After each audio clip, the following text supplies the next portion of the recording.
Adani group के खिलाफ जांच की मांग को लेकर कांग्रेस आज देश भर में प्रदर्शन करेगी। इस मामले में आज संसद में भी हंगामे की आशंका है।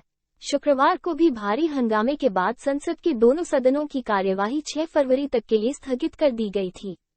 कांग्रेस आज देश भर में LIC और SBI दफ्तरों के सामने आंदोलन करेगी।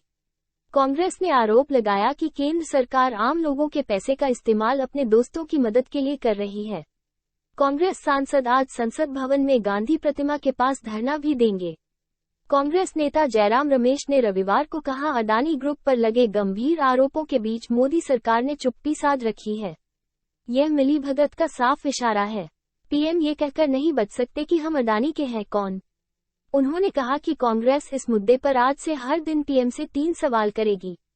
पहला सवाल, गौतम अडानी के भाई विनोद अडानी पर पनामा पेपर्स और पेंड्रा पेपर्स में धोखाधड़ी के आरोप लगे हैं, इस पर क्या कार्रवाई हुई?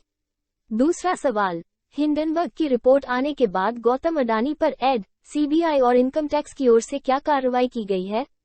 तीसरा सवाल, सिर्फ अडानी ग्रुप को ही हवाई अड्डों और बंदरगाहों में एकाधिकार स्थापित करने की अनुमति दी गई, ये कैसे संभव है? 24 जनवरी की शाम को हिंडनबर्ग की रिपोर्ट आने से पहले अडानी एंटरप्राइजेस के शेयर की कीमत 3,400 रुपए के करीब थी।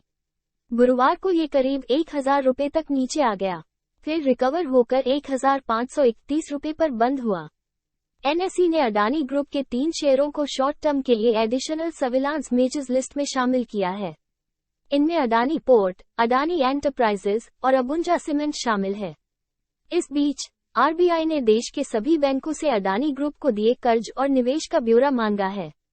हालांकि बैंकों ने कहा है कि अडानी ग्रुप में उनका निवेश सुरक्षित है।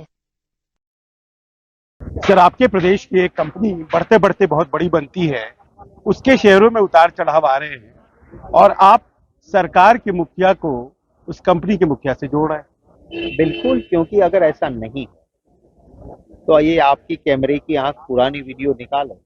2014 में मोदी जी घूम रहे थे, जो हवाई जहाज था उसके ऊपर क्या बड़े शब्दों में लिखा हुआ था। अरे यार, सारे देश के आप एयरपोर्ट्स दे रहे हो, आप सारे देश के बंदरगाह दे रहे हो, और जिसका हिस्ट्री जो है वो स्मगलिंग का है, जहां से वहां से ड्रग्स पकड़ी जाती है, और आज आपके एक अमृतकाल के जहरीले घोटाले को दुनिया में उजागर किया जाता है, सच्चाई सामने आती है। हम इस सदन में मांग करते हैं कि 246 के तहत आओ चर्चा करें। हम हमारी बात रखेंगे, फिर आपने के दोस्त की वकालत आपको जो भी करना है जवाब दे देना आप, और एक ज्वाइंट पार्लियामेंट्री कमेटी जिसमें सभी पार्टी के MPs होंगे, बीजेपी के प्रो रेटा में ज्यादा होंगे। तो डर काहे का? अगर आपके दिल में चोरी नहीं है, आपके दोस्त का सब चंगा सी, तो करो ना JPC, दूध का दूध पानी का पानी हो जाएगा। क्यों नहीं कर रहे? पर क्या इंडिविजुअल कंपनियों के फॉर्चून्स के गिरने उठने पर पहले JPC का गठन हुआ? बिल्कुल हुआ। जब भी घोटाला हुआ है इस देश में, हमारी सरकार थी, हमारे सामने सवाल कुछ खड़े किए गए, बार बार किए गए। हमने 246 के तहत चर्चा भी दी और JPC का भी गठन किया। और उस वक्त अरुण जेटली जी और सुषमा स्वराज जी थे, वो कहते थे कि हाउस नहीं चलने देना भी एक पार्लियामेंट्री टैक्टिक है, और ऑपोजिशन के पास सिर्फ एक हथियार होता है कि सदन ना चलने दो। सदन चलाने की जिम्मेवारी पार्टी इन पावर की होती है, ना कि ऑपोजिशन की।